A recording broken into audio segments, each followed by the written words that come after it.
Right, welcome to Rainy Days Pint and a Podcast. I've got another guest today. I'm actually not in a pub. I'm actually in somebody's living room, and it's is it Georgian that we're looking at? Not far from it, yeah. Not far. It's very homely, and it's very shall I say, the person I'm with, it matches her. Yeah. Thank you. So I've got Mandi Allen with me tonight. One of the things I asked you to do, Mandi, was to write your own epitaph, didn't I? Yes, you did. So I'm actually going to read what, if anybody came to your gravestone, Okay. what they would actually see. So here we go. Hatched, matched, now clearly dispatched. Here doesn't lie Amanda Allen, as she gave herself to a body farm, so that future anthropologists she writes about can get their own back, and that future thriller writers have yet another corpse to refer to. Okay. Now, obviously, anybody listening to that, when they've digested that, it's quite. It brings out the type of character that you are, because you are, in fact, a writer. I am. Yes. Yeah. So, you were a bit took back when I messaged you to put I asked you about this. I think you knew that you would have to put a little bit of a summary about yourself, but just tell me why you were took back when we talked about what we just said there. The epitaph, because I was actually in hospital at the time waiting to have a CT scan done to see if I'd had a subaneuric or something or other hemorrhage, so a bleed on the brain, which luckily I didn't have. So yeah. So it's really important to tell the listeners that I didn't know you were in the hospital. You didn't know at all, no. So no. I was a bit oops. Yeah, no, yeah. I was a bit shocked about that. So before we get into the writing side, okay. You live in Beverley. I do, yes. East Riding, the lovely Yorkshire. Yeah. But you're not from No, Yorkshire. no, I'm the Red Rose in the White Rose district. Yeah, causes a lot of arguments. I'm originally from Southport in Lancashire. Though Nice it little isn't. seaside town. It is a seaside town. It's a seaside town if you're retired. Sea is going out very, very quickly and it's turning to grass. So, do you feel like you belong in Yorkshire? Do you like living in Yorkshire? I enjoy living here. I've been here 13 years now. Still feel like an outsider. But since I started the writing group and started meeting more locals, I feel like I've found where, not quite where I belong, but I'm comfy. I'm home. Good. So you just referenced there that you started a writing group. Before we get into where you are now, yeah. I'd like to go back to what actually got you into writing. How did it happen? Ina Blyton has a lot to answer for, and another woman whose name I can't remember at the moment, who wrote a series called The Chalet School, which I used to read both so often as a child and keep reading them and rereading them.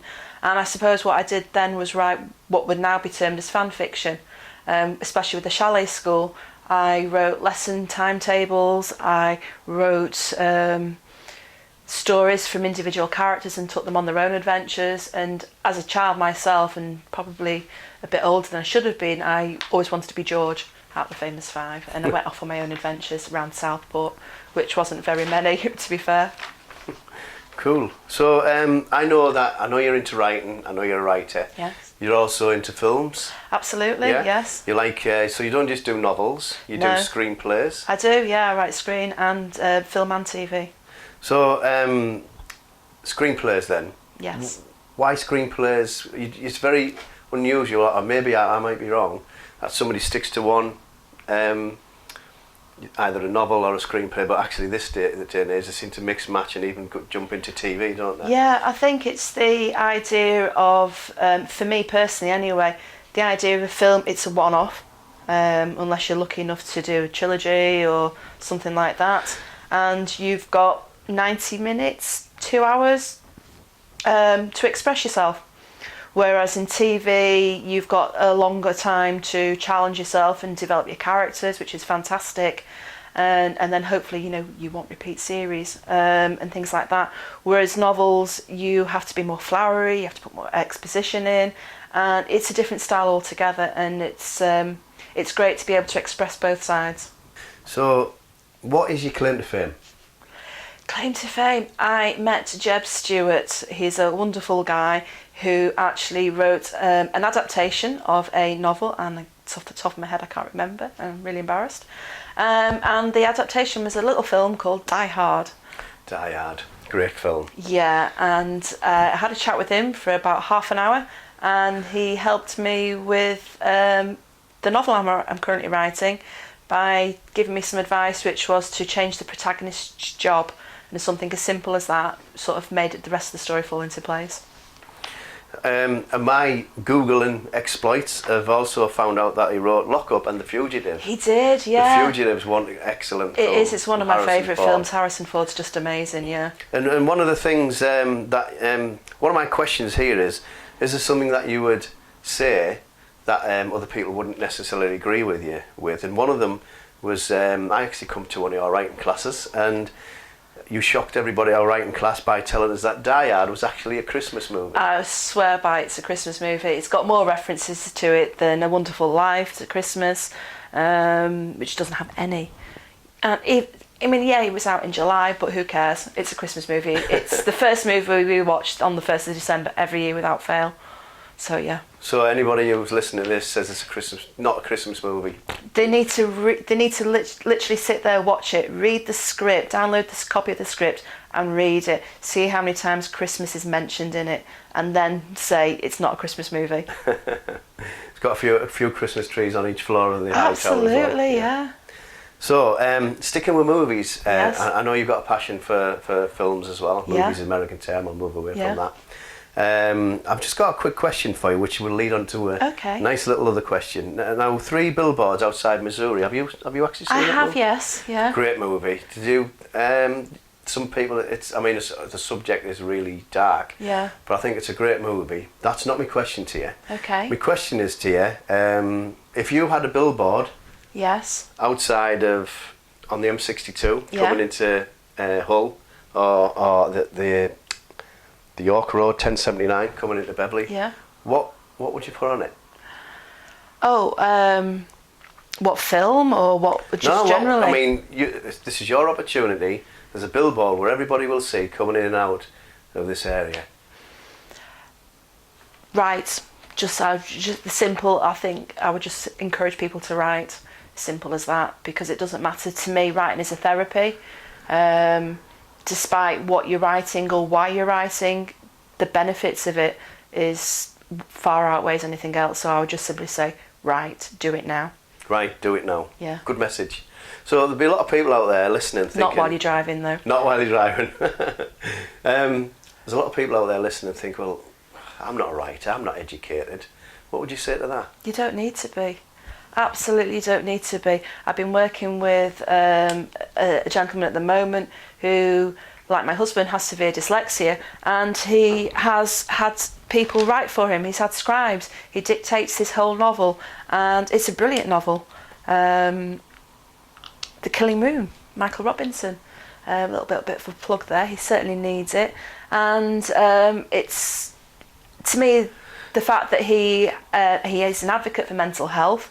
He represents Mind. He's gone to London and spoken out about mental health issues and his own health issues as well.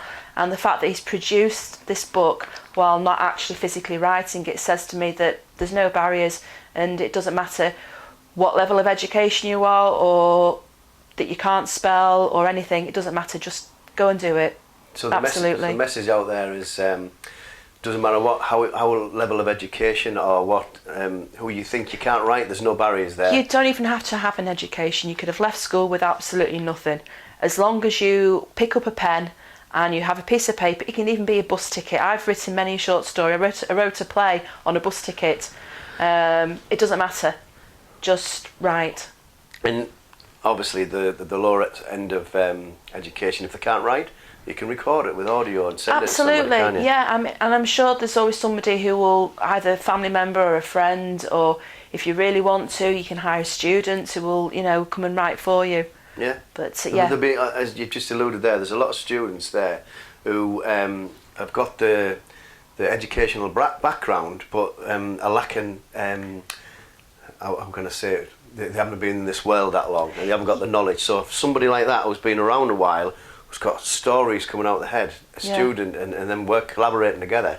Great combination. It's what I've just set up actually with this author. I've just set him up with a young student who is a fantastic writer in her own right, but struggles, and she won't mind me saying this, struggles to finish her own work. And I think the partnership between the two of them, of a man, an author who can finish his own stories through dictation, and a student who is incredibly good as a writer and as a plotter and everything else, I think the two of them will be a great teamwork, and that's what I hope to instill in future, is more writing partnerships. Yeah, so the student that you're talking about is probably quite low self-esteem. She is, yes. And working collaboratively with somebody will give her a bit of confidence. Absolutely, yeah. So it works both ways. Yeah, absolutely. Sticking with that, I noticed you mentioned mental health there. Unfortunately, it seems to be a trendy word at the moment, doesn't it? The government is jumping on the bandwagon. I'm not knocking them for that. Yeah. I think they're a little bit late in the day. Absolutely. But it's not in relation to mental health, but it's in relation to other things. You mentioned dyslexia there. Yeah, and your husband's dyslexic. He is, yeah. He's severely dyslexic, and he was often put in what they called the remedial classes back when he was in high school, and they'd believed that he was stupid, and because he couldn't understand what was academic, and he made his way eventually through the arts programme at school, through the drama, doing sound and lighting, and he eventually had a career in sound and lighting and travelled and had his own business doing sound and light production, and eventually he's now got to the point where he's actually teaching kids in a high school how to use sound for their school productions and for school meetings and things like that. Yeah, I actually met him. I've met him before. I met him tonight. As soon as I come in tonight with my audio equipment, he was straight in looking at it, see what it was. Yeah, he's a bit of a geek. It's like a train enthusiast, isn't it? He is, absolutely. We can't go to a gig or any sort of concert or a show, the theatre. It's like, wouldn't use them lights. He even brought his entire mixing desk tonight, just to show me. Actually wasn't his. It's one he's refurbishing for a high school at the moment. His is slightly bigger in digital. He teaches the kids on an analogue one. As he said, if you can't use it old style and simple, then how are you supposed to learn how to use a digital desk when it does everything for you? Foundation. That's what you're talking about. So it is. I mean, that's a great story. And the fact that Michael's come on leaps and bounds. It's actually, you mentioned earlier on that you're in the process of or thinking of starting a charity. Yeah, it's something we've been toying with for the last few years. We're just waiting to get into a position ourselves to do that. With Michael having severe dyslexia, we've always felt that the education system, myself as an ex-teacher, pushes even those who are dyslexic into doing GCSEs or any kind of academic studies, whereas if they were given the option to be more creative in any kind of art, whether it be drama, working behind the scenes, creative writing, or physical painting and drawing and sketching, and I think that the arts are going to suffer greatly if Brexit happens or whatever happens with Brexit. I didn't want to mention another topic altogether, but the arts will suffer greatly apparently, and I think that's a shame, and I think they should be pushed more. So the idea is that hopefully one day we will start our own charity that will enable us to go into schools and work with schools and give those who have learning differently needs, I don't like calling it learning difficulty, to learning differently need, because that's to me the difference between different and difficult is a huge difference. The fact that they are learning, with dyslexia, it's a learning different need. They learn in a totally different way, and I think by using arts and creativeness and sound and lighting and putting productions on, that they can still engage productively, if not more so than they can academically. So that's our aim, is to work with schools and colleges to offer this service and teach them to do something that they want to do, but actually get to learn what they want to do. Yeah, so again, no barriers. Yeah, no barriers at all. It's a great attitude. I'm going to take you back in time now. Okay. So I'm going to take you back to being at home in Lancashire, Okay. you're 15 years old, Yeah. and you've got the opportunity now Yeah. to have 5 minutes with your 15-year-old self. Okay. What would you say to yourself? Have confidence in what you actually wanted to do. I was the kid who went back to school at the September after we left school. I went back, and my form teacher of 5 years and my French teacher for 5 years, the same woman, asked me who I was because I was so quiet in class. She didn't realise I was there. The teacher who encouraged me the most besides PE was my English teacher, a woman called Miss Gillow, and she says one day I would be a writer because I wrote lovely stories, she said. And if I had that opportunity, I would just say believe in her over everybody else. Don't take the bullying, don't take the negativity from everybody else. You actually got bullied then when you were a child? Absolutely, yeah. What was the reason? I got bullied for being the shortest kid in school, and then when I grew in year 5, or now year 11, I got bullied for being the tallest kid. I can't win, It didn't help because I also, this wonderful product called Wet Look hair gel had come in, and we all had these wonderful shaggy perms in the 80s, and I'd gone swimming in, as you do, during the summer holidays, and my hair turned green. So my uniform was green, and when I came back from school I was called in my yearbook it just says ho ho ho jolly green giant, you know, see you later, and that was it. There's nothing more cruel than kids. Absolutely. Yeah. It's probably Bless. why I over empathise with my kids when, yeah. So I'm sticking to when you were a child. I want to talk your home life, your parents. Your mum and dad, were they from Lancashire? No, well, my dad was, yeah, he was from Wigan. Totally didn't believe in education at all. He was the Arthur Daly of this world. All right. My mother is the hardest, the biggest grafter I've ever known. She's originally from Kildare, from Wicklow in Kildare. And she came over here in the 60s, and she's worked ever since, and she's had her own business, and she worked, we had a guest house, but before that she would make soft toys. She would work all night while the kids, me and my brother, were sleeping.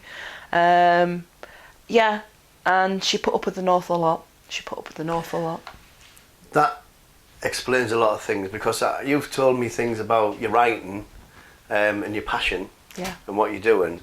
Talking about your mum there, she seems to be quite influential on your life, which brings me nicely to a script that you're currently writing, and your ambition is to make it a screenplay and also a play. It's about a strong, powerful woman from Ireland.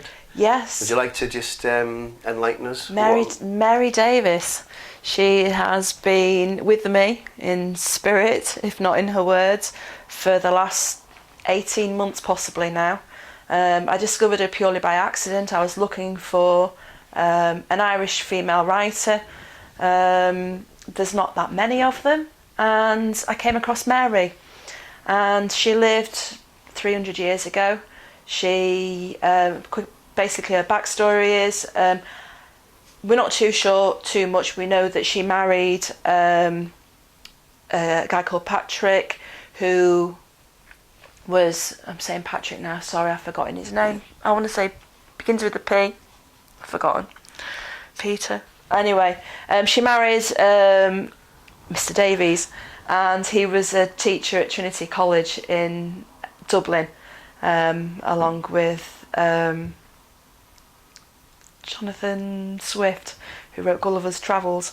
And she had 2 children. Both daughters died in their infancy, and then she buried her husband.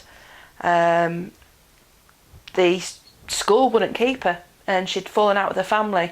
My understanding is it's at the time when Billy the Orange was looking after Ireland, King Billy, and so it became Protestant, and the churches would often change between Catholic and Protestant. So my assumption is she's probably fallen out with her family from being Catholic and married a Protestant and given up her religion.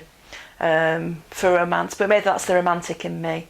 And eventually she decided to come over to England because she wanted to be a writer, and she thought she could be a political writer with Jonathan Swift, and followed his career with him being a friend of the family, which didn't pan out because he didn't want anything to do with her. And so she wrote a play. She moved to York, and she wrote a play based on the York mayor's wives. And then she was lucky enough to send it off to London, and it was put on for 3 days, and she made the equivalent of a year's salary on day 3, which was fantastic. And the guy who was the theatre manager at the time was a guy called John Rich, who went on to build the Covent Garden Theatre. And I'd love the idea that Mary wrote about characters, and she noticed that male characters who were unsuccessful were feminine, had feminine traits, and female characters who were successful had male traits. And I'd loved the idea because John Rich was very much into pantomime. He was the one who's sort of known now as building the modern pantomime. I love to think the idea of the gender switch in characters came from Mary and her play. So you've been writing this for about 18 months. Are you finished it yet? Yes, it is finished. It's been handed over to producers at the moment. So are you allowed currently, to say where? Shall we just keep that? I'd rather not at the moment. Okay. So it's with a well-known company. It's with a producer, and we're just waiting to hear back now. Fingers crossed. They have shown interest in it, so we'll see how we go. Because I have been asked if I'd want to do it as a series, as in the Gentleman Jack that's been on with that Sally Wainwright has written. But we'll see. We'll see. I think Mary deserves the recognition that she should have had 300 years ago. You've also alluded to me that you would like to do it as a play locally as well. Yeah, not so much what I've written as a script, but I would love to reproduce the plays that Mary herself wrote, because my script is a biography, and it's an adaptation of both of her novel, her play, and her biography. So I would love to reproduce the play that she actually wrote. Sorry. So I mean, just come to me. I know lots of actresses. Yeah, I'm going to hold you to that one. Yeah, and they all have to be mid-40s, something like that? No, not all of them. Most of them are older, but there's a few younger characters. The sort of the femme fatales. Just give me the list and we'll get that cast in whole, no problem. Brilliant, look forward to that. So the movie side of it then, yes. If you could pick someone in the industry to play this Mary character, any idea who you would pick? I do, yeah, and her name is off the top of my head. She's an Irish actress, and my brain has gone. Aza. We'll come back to that. It'll just pop into your head. But you've definitely got someone picked. So absolutely. While you're thinking of that then, if they made a film about your life, yeah. Who would same person who you can't think of? Who would play me? Oh gosh, I don't know. I don't know. Okay, well we'll come back to that. Don't worry about that. So I'm going to ask you some. I'm going to say one word, and you have to give me a one-word answer. Okay. And I'm putting my foot down here. There's no debating the answers. It's whatever you give me. Yep, okay. No worries. I'm being teacher here. Okay. So, one word answers, yeah? Yeah. Donald Trump. Yeah. Dislike. Okay. Boris Johnson. Oh, idiot. Jeremy Corbyn. Weak. Nicola Sturgeon. One word. Right, well, bold. Bold, right, and that horrible word, Brexit, yes or no? No. No. Okay, that's it, no debate, remember? Yeah, no debate. Okay, so we're back in the present. So what have you been up to in the summer? And what exciting things have you got coming up? And now I know we spoke about your screenplay that you're writing. We'll park that at one side. So this summer, if you had to sit and look to see what you've done as a snapshot, what have you done bad or good, or have you achieved things? Or Over the summer, absolutely achieved nothing because the kids are off school. I achieved a slight tan. That was about it. On the joys of Bridlington Beach. Most of my work has been done since the kids went back to school, and I've literally sort of put my head down and got on with it. So, what's coming up? I know you mentioned earlier on you've got a writers' club. How did that come about? Second question is, you also teach either classes or one-on-one. You do tuition. You've got your own blog. You're quite a busy lady. You're writing your own novel. You're writing your own screenplays. Anything that you can't do? And you're a mother and a wife. Anything I can't do, yes. There's quite a few things. Finish. Yeah. So let's talk about your writers' club. Okay. What is that? It's called the Coffeehouse Writer, in ode to Mary Davis, purely because she eventually, at the end of her story, is that she opened one of the first coffee houses in Cambridge, and she believed it was an alternative to the drunken atmosphere, so it was a nice safe place for you to go and have an intellectual conversation. And from all accounts it seems to be that she used the patrons there as subscribers to get her work published, so it was, in a way it was a kind of crowdfunding. And all right, did you say this was 300 years ago? 300 years ago. And you actually said coffee house, because I didn't know there was coffee in this country 300 years ago. 300 years ago, yeah. She was one of the first, and she come upon this idea, and it was just as an alternative, and she chose a university location, so it was an alternative to getting drunk and ranting. Instead you can have a coffee or a hot chocolate and be sober and have a penny education, as they were called.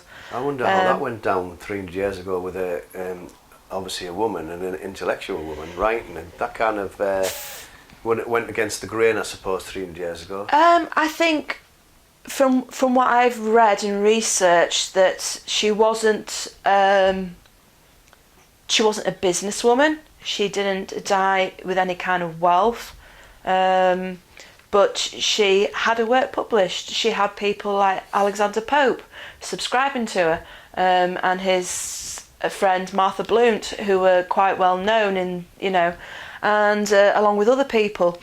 So the fact that she managed to get her own work subscribed eventually and got it produced, I think speaks more for the fact, I would like to think, from what I understand, is that she was probably maybe giving writing lessons or giving advice on writing, because she was well read. She denies that she knew the classics, but she was well read. And for me, the whole idea of the Coffee House Writers Group now is for people to share that knowledge and that education over a nice drink. All right, it might not be held in a coffee house purely because of the time, but it's a nice relaxed group, and we start off with an hour's talk, we have a break, and then we have everybody sits in a circle and we discuss whatever projects everybody's working on. And it doesn't matter what level of writing you are. We've got a couple of published authors, we've got people who are writing non-fiction, we've got people who are writing scripts, and we've got people who are just starting and thinking about where to go and how to do it. And the talks we give every week will, at the moment, since myself, I've got guests coming in, and there will be, we've done characterisation, we've talked about dialogue, the importance of building this location up and how much is in part of the story. But then things like we've done being the brand, and that how as an author that you know, as a writer, you have to be prepared to become a brand, that you are the L'Oreal and your work is your shampoo and your conditioner, so to say. And you have to learn how to market yourself, especially now. And it doesn't matter, I think with self-publishing being so popular as an alternative, that it's you need to know these skills more. Yeah, there's a lot more things that you can do by yourself now, with the likes of the internet and things like that. So it gets back to your point that you're saying your class is a mixture of all sorts of people. Absolutely, yeah. And this is exactly what you said, is that everybody can write. Yeah. So I think your message is, don't think, oh, I can't write, I'm not educated. Get yourself there, that's what you're saying? Yeah, don't hold back at all. It doesn't matter what you write, and at the end of the day, you don't have to share it. It's start off with, it's for yourself. I mean, I wrote being a small child, and I never showed my writing until about 3 years ago. I did writing and for... why do you think that was? Lack of confidence. Lack of confidence again? Yeah, huge lack of confidence. As I said, I wrote when I was in high school, and a high school teacher saying, yeah, that's great, is one thing, but then as you get older and anxieties go in and life happens and you get a bunch of anxieties for various reasons. So do you think you were frightened of criticism, and or are you thinking frightened of somebody saying, what a load of rubbish? Is that what it was? Yeah, it wasn't so much I was going to say it's not so much criticism, but it's feedback.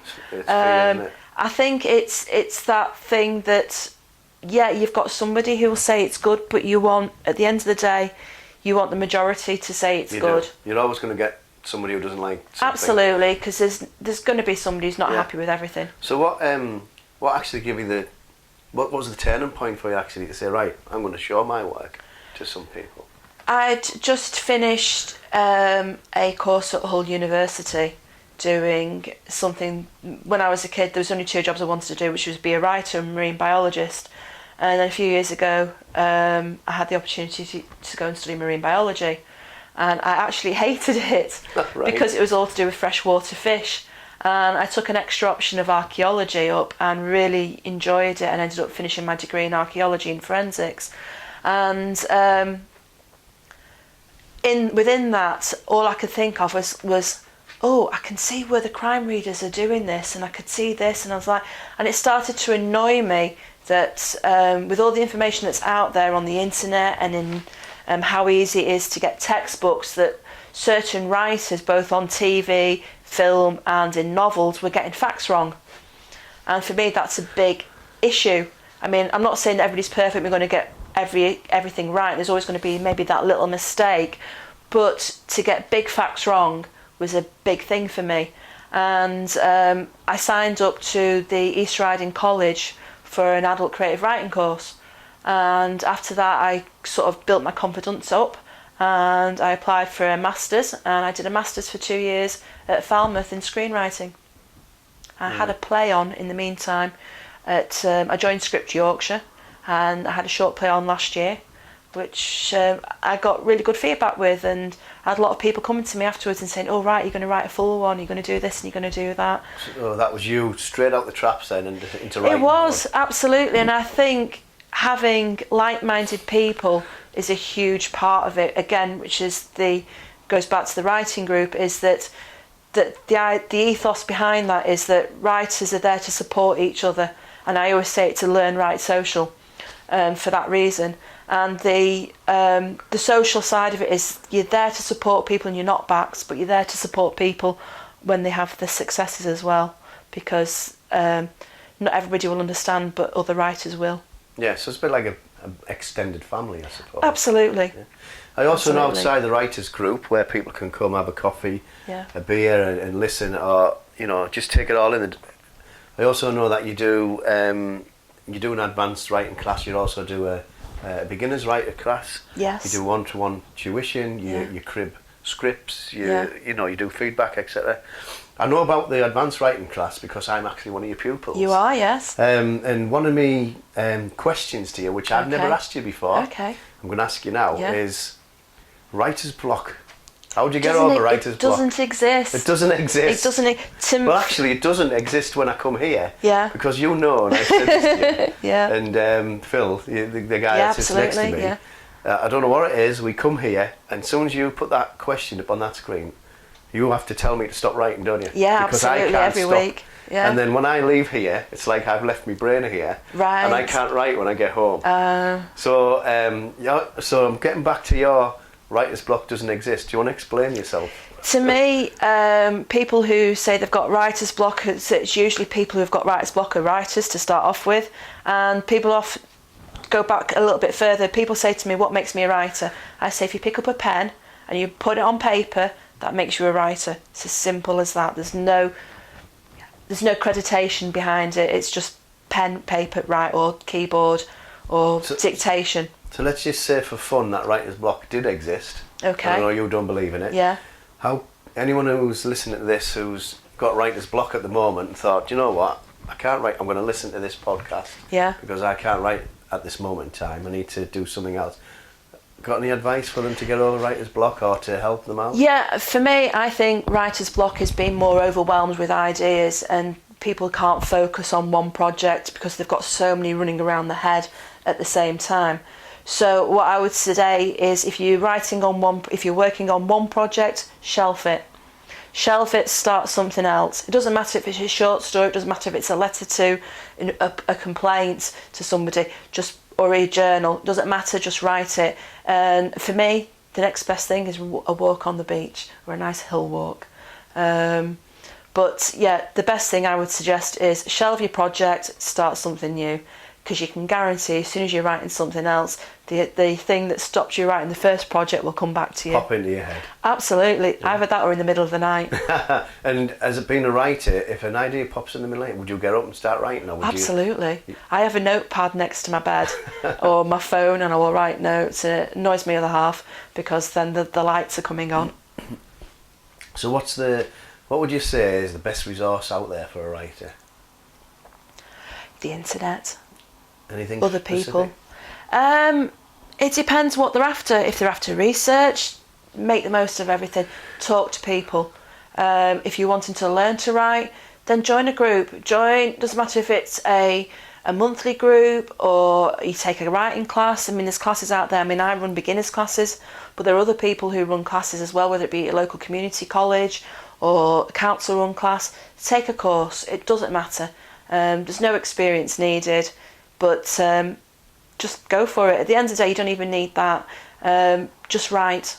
It's simple as that. But there is so much advice on the internet if you just want to Google writing. And I think Pinterest is great once you know what you're writing and you've got an idea, but you just maybe want that clarification on the smaller details, whether it would be a person and the looks or the location, and build up it's like a mood board. Build it all up. It's usually the way it's said, isn't it? Yeah, yeah. Because I mean, there's so many useful things on there as well. So alternatives to words, ideas on how to plot. I mean, there's more than one method to plot a story. So I must point out that, and I should have pointed this out from the start. This is a pint in a podcast. Although we're in your living room, we've actually got a nice glass of red wine there. I do, yes. I'm not sure which it is tonight. It's a Merlot. Before we started recording tonight, you said to me, "I don't usually drink," so I think what you're trying to say is I forced you into drinking alcohol. I actually had the glass poured before you came because I've been at the East Riding Murder Festival today, which has been great. So that's right up your street then, isn't it? Yes, it was. There was forensics. There was Anne Cleves, who's written Vera and Shetland, and she was there. And then they had a CSI woman who's their consultant. She was there as well. She's a lecturer at a university. And Margaret Murphy as well, who's also a crime thriller writer. So it was an interesting afternoon. Finished with Kath Staincliffe. Which I think you told me before, she's one of your favourite authors, yeah? Absolutely, and it's not just her being an author, it's the fact that she's a script writer and she writes for radio as well, because I ideally write for all mediums, and it's nice to see an older woman who's a mature woman writing in all mediums as well. We need a voice, and yeah, it's good. It's very difficult to switch. Not everybody can do it, so anybody who can, you get my thumbs up. So, speaking of writers, I would think one of your heroines would be a writer. Yes, Claire is definitely one of them. Kath Staincliffe. Yeah, I think you've told me before. Yes. Sally Wainwright. Sally Wainwright, yes, absolutely. I mean, I love everything that she's written. For people who don't know who she is, what's she? She's written most recently Gentleman Jack, that's been on the BBC with Suran Jones in it. She wrote Happy Valley. She wrote Happy Valley. Great programme. Last Tango in Halifax. Last Tango in Halifax. Yeah. I mean, she's written for many, many years, and she just has that correct balance of character. And I think what she does, everything, even though there's a great plot behind it, it's more character driven, and I just love that. For me, it's about people. You know, whatever the story is, it's how people react to it and how people's emotions run on with it. And it's that resonance that you have with the characters that makes it a great story. So I'm getting a sense that it's a lot of strong women in your life that are influencing. Absolutely, yes, definitely. Girl power. Yeah. Can't beat it.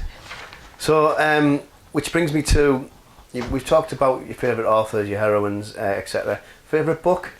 Gone with the Wind. Gone with Margaret the Wind. Mitchell. Classic. Would you say the book over the film? Yes, both of them. If you know, if it's a duvet day and I'm not feeling 100%, then Gone with the Wind goes on. Yeah. Either that or The Quiet Man. But The Quiet Man is the John Wayne. I only know it's the John Wayne film. It is. It's Maureen O'Hara and John Wayne, but it was the first film that John. Irish again. Yes, absolutely. Yeah, but it was back to your roots, don't you? Yes, yeah. But it's the first film that John Wayne and John Ford did as director that wasn't a cowboy, wasn't a Western film.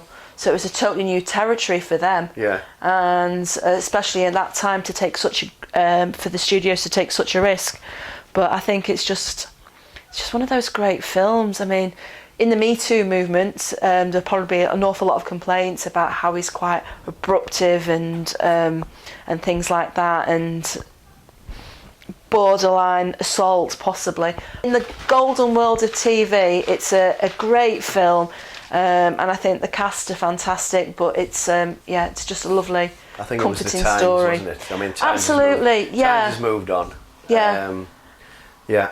So John Wayne, I'm a big fan of John Wayne. Oh yeah, brilliant. And I think there was, might have actually read that there was somebody tried to get his statue. He's got a statue in an airport named after him in America somewhere, and they tried to get it removed because they said he was racist. Yeah, that's been a big thing on Twitter I've seen lately. But I think again, it was a different time. I think it was a different time, and I actually seen his son getting interviewed, who actually said because they took the interview out of context. Yeah. What he said. They said if you listen to the full interview, you'll actually see that he Anything but. he stuck up for, Yeah. I think it was against American Indians. And Yes, things like that. But he actually stuck up for them. So getting back to your writing, what genre do you prefer to write?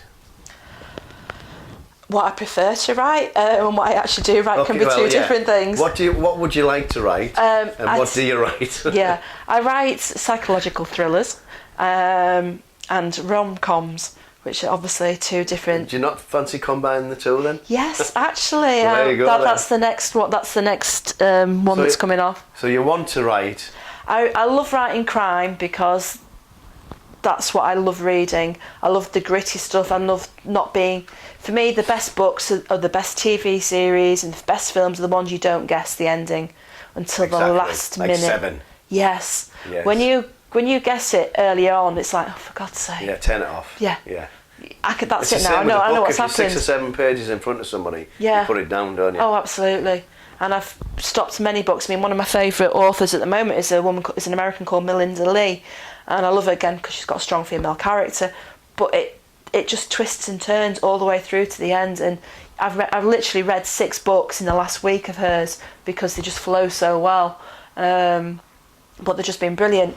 But yeah, for me, I love forensics. I read forensic journals, and the idea of combining that goes back to the adventure, I suppose, of Enid Blyton and always looking for the bad guy and trying to solve the puzzle, the Scooby-Doo gang or something like that. Yeah.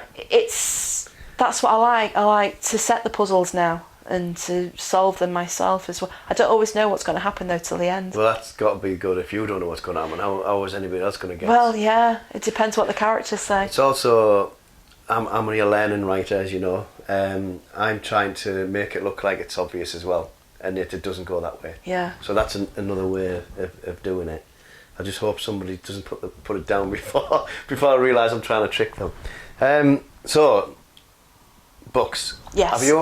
You're a writer. You have a writing class. I do. You have a writing coffee club. I do. So, being a writer. Yes. Have you had a book published? I've not had a book published yet. I've got a couple with publishers, children's books, something totally different. And my first novel, I'm self-publishing because I want to keep control of everything. Yeah. I don't want to lose that, and hopefully. So what's the one that's in the throes of getting published. Yes. What's it called and what's it about? It's called Through His Eyes. I've not announced an official date yet, but it should be the first. Just give me a little snippet of what it's about. Yeah, absolutely. Give me a little tagline. It's about a woman called Elle Gorst, who is a forensic pathologist, and she's out to solve the crime of 6 boys who have been kidnapped, and then their bodies have been found approximately a month later after they've gone originally missing, and they've been in a form of starvation. And while she's trying to solve this crime, her husband goes missing.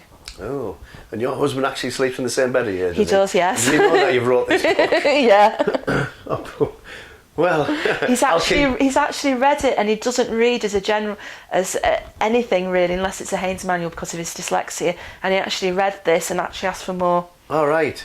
Probably because he's frightened to death of you. No. Said he enjoyed it, honestly. Sounds in the same format as, I can't even think, I'm getting your, what's happened to you, I can't remember. Is it Thingy Cross? What do you call him? Alex Cross. Alex Cross. Is it that type of genre type of thing? Yeah, it is. James Patterson, Alex Cross. Yeah, I love my thrillers. I'm personally not a huge James Patterson fan. I've got tons of the books because my mum reads them and passes them over to me. Purely because I think he's got his formula. And that's it. It's just a case of change the name, change the location. Story's the same. Okay, well, he's doing all right out of it. Oh, it's absolutely. Yeah, well, this is it. You can't knock the man for trying. You can't knock him, no? So switching from books then, yeah, and you know, it's to TV. Yes. There's lots of dramas out there at the moment. Is, yeah. I'm watching one or two at the moment. What's your favourite TV show? That's a toughie because I've got like so many of them. I tend to watch everything that's on demand rather than on TV. Everybody's the same. Yeah. I've just watched that Confession on ITV, and it's a 6-part drama. It's excellent. I mean, it's a true story, but I like that type of stuff. As in, it keeps you enthralled, courtroom dramas and all that type of stuff. It's on my hit list to watch that and Succession. I think most recently that I've watched on terrestrial TV has to be Gentleman Jack, which I really enjoyed. Online, I like watching comedy because that's usually the switch off factor from the reading different. The Marvellous Miss Maisel.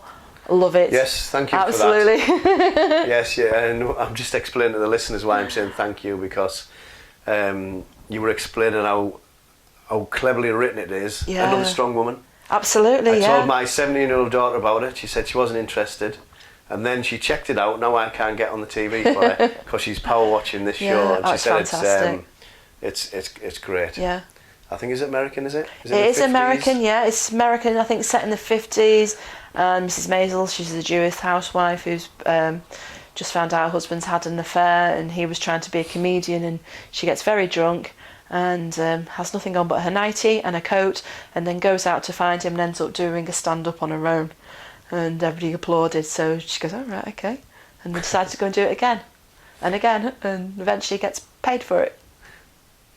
So thanks for that. You're welcome. So you said, I had a 2-part question to that, Okay. and it doesn't have to be your best TV show or anyone you've mentioned.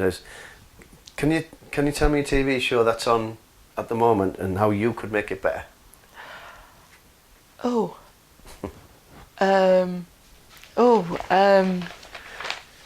gosh, that's a toughie now. Because I tend to watch box sets, they're not usually on TV at that time. What am I watching at the moment? Something on Sky called Chuck, which is like Burn Notice, but funny. Burn Notice was on a few years ago, and it was brilliant. I loved it because it was, again, a strong woman and violence and guns. I love action. Most women like... You love strong women, violence, guns... And action, yeah. And writing about people getting kidnapped and being stabbed. Absolutely. And yet your husband still lives with you. He does, yeah. Right, I've got... Absolutely. I'm switching back to novels again. Okay. So this one's going to blow your mind. Okay. So if you had 2 minutes Yeah. to talk to each of these people... Okay. who I'm going to name... Yeah. What would you say to them? Okay. So the first one is Charles Dickens. You've got 2 minutes with him. I would applaud him for his awareness of social the situation at the time. Yeah, because obviously he brought Oliver Twist and that, and deprivation into I think, minds. he made people aware of the real life situation that was going on, and I think it was it was supposedly hidden, but he actually made more people aware, and I think now it gives a more realistic output to history. Yeah, and he gave us Christmas as well, didn't he? He did. He did, The Man Who Made Christmas. Because absolutely. That's got to be the best thing ever written, that, A Christmas Carol. Jane Austen. Are you a fan of Jane Austen? I've read hers. I wouldn't say I was a fan at all, purely because I find it... Strong woman? Advantaged woman. Oh, right. She didn't have to do anything, but she did. I think... A bit of a romantic though, wasn't she, do you think? She was a romantic, but I think she definitely lived her head in the clouds. She wasn't, well, she could afford to, I suppose, couldn't she? Well, this is it. You see, she was a totally different social class. Most writers, I think, today write because they want to change their career paths and make themselves happy, or want to get something that they've not got at the moment, whether it's a change of lifestyle or whatever reason. But back then she wrote, and I think it's writing about this class that everybody else knew about, and it's such a small circle. Yeah, very much a small circle. Okay, so Charlotte Bronte. In fact, I'll let you pick any Bronte sister. Oh, any of the Brontes. So what would you say to them if they were all in the room, or one of them was in a room? Can I adapt your work? Let me be the first one, Sign please. here. Yes. Let me be the first one, please, to adapt your work. No, what you should have said is, can I publish your work? Yeah. I mean, they all published under men's names. Charlotte became Courier Bell.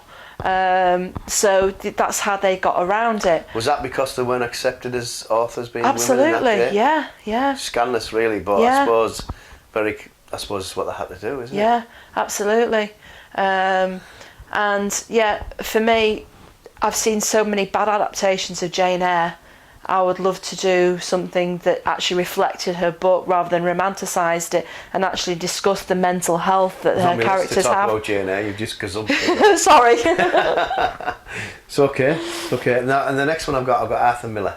Okay. Do you like Arthur Miller? The Crucible. Yeah. View on a Bridge. View from a Bridge, is it? I can. Top of my head, I couldn't comment really, to be fair. No. I couldn't say I liked or disliked. I'm aware of, but yeah. Well, the last one I do know you're aware of. Okay. Stephen King. Yeah. I like Stephen King books a little bit, purely because I get scared by reading them, and I tend not to finish them. What was that you were telling me about? Was there something the other day? Oh, it was Under the Dome, wasn't it? Under the Dome was different. I didn't think that wasn't a horror, was it? It wasn't a horror, no. I don't do horror. I've not done horror since Just explain to the listeners what Under the Dome is. Under the Dome, yes. A great big dome appeared over an American town and literally cut cows in half. And yes, it did, yeah. And it separated... Nobody could get in, nobody could get out. Yeah, it separated a village, and then there was this supernatural element to it as well, which was a little bit weird at the end. But you like that, and that was it was not a familiar genre for it wasn't. King, really. No, it was something different, and I think if it didn't have Stephen King's name attached to it, maybe it wouldn't have been as made as soon. What would you say to him if you met Stephen King? Stop. I don't know. I don't read his books. As I said, I don't finish his books. I start them, but I never finish them because I literally get scared. As a horror / psychological author. Yeah. I mean, he often says that he doesn't know what he's written half the time. He just writes it. That's annoying, isn't it? Yeah, it's very annoying. But no, I think it's always good to pick brains of people who are successful and find out what their processes are And so, yeah, I think it'd just be a case of sitting down and go, okay, let's chat. You know, I know Christine, you know, I know the older It. but oh no, I don't do it. No. Don't do clowns. Don't do clowns. I don't think anybody likes clowns. But yeah, for me, it would be just a case, let's talk process. Okay. So, what's your dream job then? To be paid as a writer rather To be than just paid as a write. writer. Yeah. There's more. So, if someone said to you, look, I'm going to pay you, but you need to decide whether you're going to write novels or screenplays, what would you pick? No. Tough choice. Part of me would say novels, purely because I've got total control over it, whereas a screenplay, I know it's going to get edited to the hilt. Do you want to just explain what you mean it's going to get edited to the hilt? If you wrote it and you hand it in and they buy it and think, that's great, are you telling me that it changes once it leaves your hand? Once you sign it over, it's no longer yours, unless you're very famous and you've got a little contract there to say that you will keep the rights to it and everything else. But once it's over, it's not your script. So you have to acknowledge that somebody else might edit it, the director will change things, and they'll bring a script editor in. They might even bring a new writer in altogether. So you have to lose the fact that it's your little baby and prepare for it to, you know, to distance yourself from it. God, that'd be hard, wouldn't it? Absolutely, yeah. This is why I write in all genre, in all formats. Well, hopefully, when it does get there, they'll say, actually, we don't need any changes. Well, that would be great. I wonder if that actually happens. It does if you're a director, writer, or as they class it as an auteur, when you write, produce and direct yourself, you know, so if you're the Quentin Tarantinos of this world. Yeah. But you don't even have to write a script then. You No, I think he just does what he wants. Write notes. A bit like Ricky Gervais, he does what he wants as well. Absolutely. So, what makes you laugh? What makes me laugh? Usually the kids. TV media-wise, I like clever things. Doesn't have to be TV media, just what Right, makes you okay. laugh. If you say the kids make you laugh, then... Generally the kids, yeah, just because they've done something daft. So, what makes you mad then? The kids. So they make you laugh and they make you Oh, mad. absolutely. Well, I think I know the answer to the next question. Go on then. What do you worry about? The kids. The kids. I knew you were going to say that. So, we're about wrapped up now. Okay. My final question to you is... Yes. Is there anything I should have asked, but I didn't? Oh, no. I think you've been very thorough in your research. Have I? Yes. Did you remember the name of the actress that you wanted to... Asa oh gosh. Nearly there. Begins with B. She's just done something on TV at the moment as well, and I can't think. As soon as we stop recording, you'll just pop in.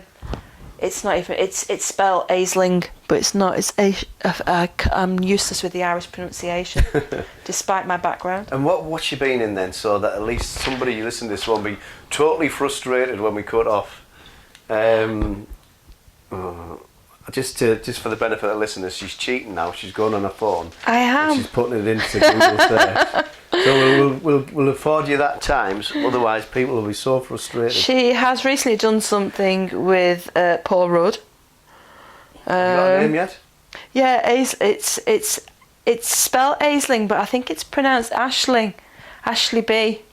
She goes under. So if you're on Twitter, it's Wee Miss B. And she's the...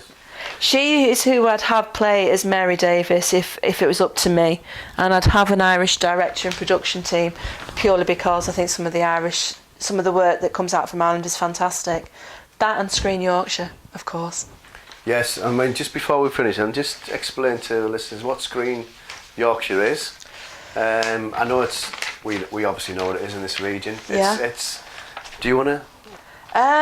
Yeah, I mean, from what I understand, basically they help with location scouting, they help with productions, with films and TV, and they help with funding as well. It's very difficult as a screenwriter to just approach them though. Well, you need to break the mould then, don't you? Yeah, they're doing projects at the moment for, I think it's 14 to 16s or 14 to 18 year olds, to get them and show them that there is things north of London now, with the Channel 4 moving to Leeds, which is great. So they're really pushing the film and TV industry. We want more northern films, don't we? Absolutely, we could do with something more Hull, Beverley based. Yeah. We need at least to get a Gritty. film. We need to get a film festival up here as well. Because I'm in a film soon, which is You northern are. gritty based. But Absolutely. we'll keep that for another podcast. Right, well look, so we're going to wrap this up now. Okay. I'd like to thank you. Thank you. So it's goodbye from me. And bye from me. Thank you very much.